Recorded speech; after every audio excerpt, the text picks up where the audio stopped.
Timbog sa Laguna ang dalawang nahuli cam na nagnakaw ng motorsiklo sa Las Piñas para hindi umano mabisto. Chap-chap kung ibenta online ang mga parte ng motorsiklong tinangay.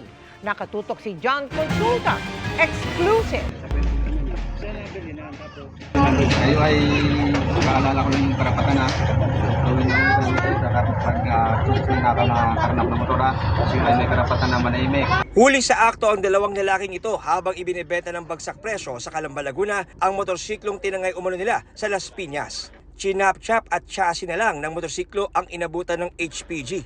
Malayo sa unang nitong itsura nang makuna ng CCTV noong November 7. Sa video, makikita kung paanong tinangay ng riding in tandem ang motorsiklo sa loob lang ng ilang segundo.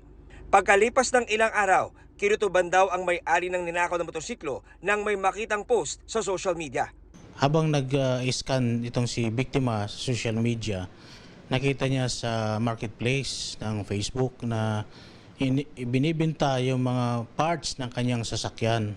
So kaagad-agad nagreklamo siya sa ating himpilan sa HPG sa 4A. Sa pag-iimbestiga, na-trace na ang makina ng motor ay naibenta na at naipadala na sa isang buyer sa Mindanao.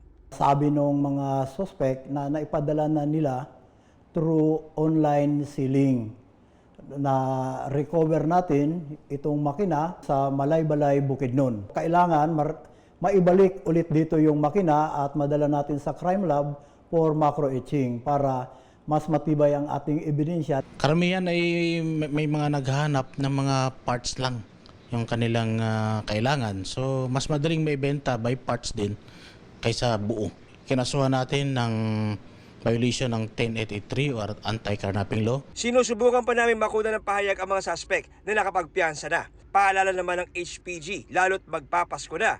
Yung mga susi, huwag iwanan at ikadina yung ating motorsiklo. Kung ating ipaparada sa ating, lalo-lalo sa mga bahay, sa ating mga bahayan, ating pinaparada lang dyan sa tabi-tabi, ilagay sa secure na lugar. Para sa GMA Integrated News, John Consulta, nakatutok 24 oras.